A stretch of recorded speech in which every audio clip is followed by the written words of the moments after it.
Any questions? Mayor, Yep. Brian Tucker, CNN. You should be able to respond to the National Guard now being armed on the streets of D.C. starting yesterday. I don't have anything more to say than what I have said. I don't believe that troops should be policing American cities. Yep. Anything else? The president has touted the record number of low homicides, I think 11 days with no homicides in a row. We care to respond to that? And No, I don't. Any other questions? Yep. This is from Sam. What are your thoughts about SBOE reps Jock Patterson and LaJoy Johnson Law's campaign that all students be given a real ID in addition to a kids ride free card? To what degree do you believe it will mitigate possible harm in youth law enforcement interactions? I would look into that recommendation a little bit more. All kids do have kids ride free. They have their cards that they were issued last year can be used this year, and every school will distribute kids ride free cards. Kids can also download the card to a phone. For older kids that have a phone, they can download it to their phone. Of course, they can't use their phone once they get to school, but they can use it to tap in at the Metro. Yep. Hi, Mayor Bowser, Mike with the Associated Press. Are you seeing any changes in the local economy at this moment? We're seeing reporting about people being afraid to go to church, people being afraid to go to restaurants. Obviously your focus is going to be on the constituents, the people that live here, but even with tourism, are we noticing any shift? Well, we will. It's probably too soon to say. I know at least the Restaurant Association has issued a survey of its members. I think that's the hard data that we have about what's happening in the restaurant industry. We will get estimates about impacts on sales tax, which is usually how the travel numbers show up. That would be too soon for us to figure out. We have been experiencing some concerns about international travel that have been happening for many months. So if there are impacts over that, we will see that probably in the next several weeks. Yep. The president just signed an executive order targeting cashless bail. Any thoughts on that and how it'll affect the district? I will look at that some more. I know early on in this campaign, he mentioned cashless bail.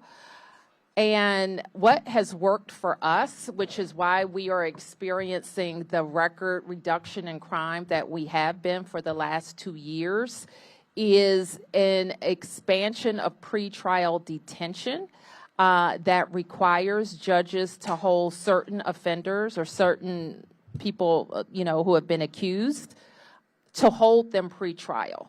And I frankly think that has worked better than any system. Cashless bail is not a new phenomenon in the district. I think it's been in place since the mid-90s. But what does work, and I hope that this is under consideration, is to give judges or require judges to hold certain accused pretrial. And that's why we've seen the reduction in shooting, use of guns in this city precipitously for the last 2 years. Start of the school year and the increased law enforcement presence regarding the school campuses, possible immigration crackdowns on. Well, listen, I think it's just, and you've heard me say this, we've been all over our school. Chancellor Farabee and our whole public education team here has been focused on many months for a joyful start to the school year, to have teachers in place, to have school nurses and psychologists and bus drivers and counselors in place so we can have an amazing start to the school year.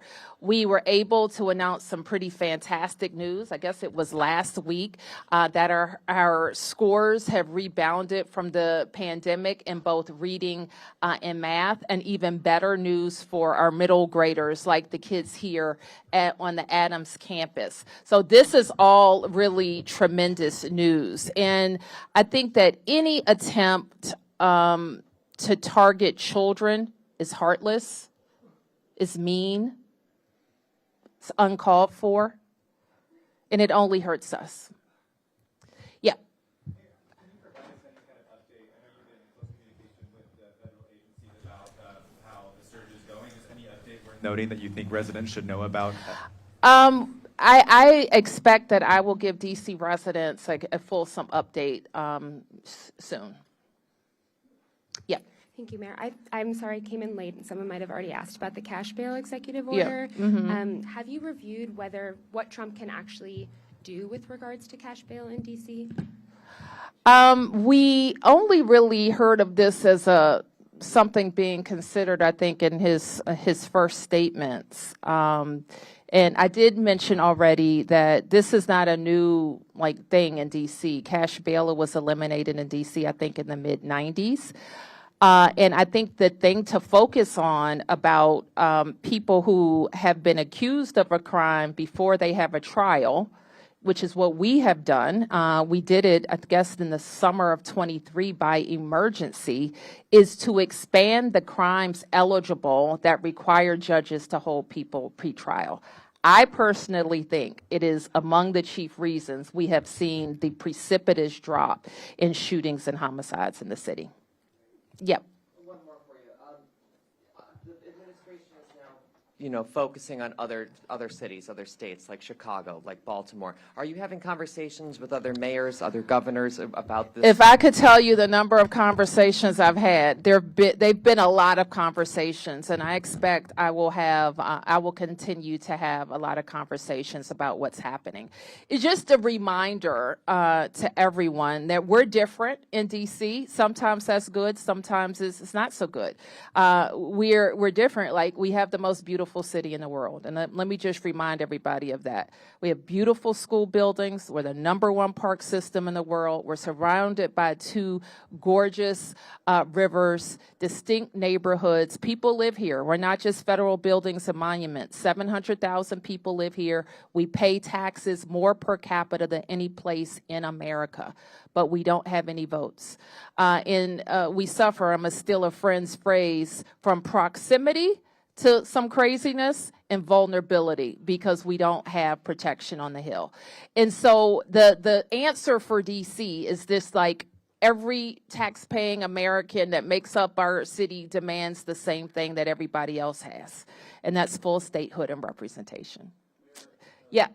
He's also asking Pam Bondi to look at MPD's general orders and to look for things that are in the general orders that might prevent officers from doing their jobs.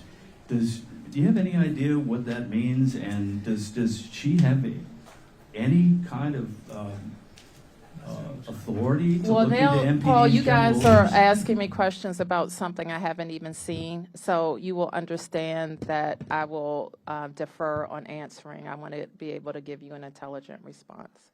Anything else you'd like to say to parents on this first week of school, if they are fearful of troops walking around, or anything else you want to say as we're here on the first day? Well, parents are anxious. We've heard from a lot of them. My team and council members have spanned out across the city to talk to parents. I know Chancellor Farabee hosted a community conversation with parents to ask them and to provide them with any guidance that we have and all that we know. And unfortunately, I think that parents who need to make adjustments are going to be making adjustments. And that's a sad thing to say. Schools should be safe places. We know that our schools are the safest places for our students. And we invest a lot in their learning. And if they're not at school, they can't take advantage of that learning. So I would just call on everybody to leave our kids alone, let them get a great start to their school day and school year and the rest of their lives. Okay, thank you, everybody.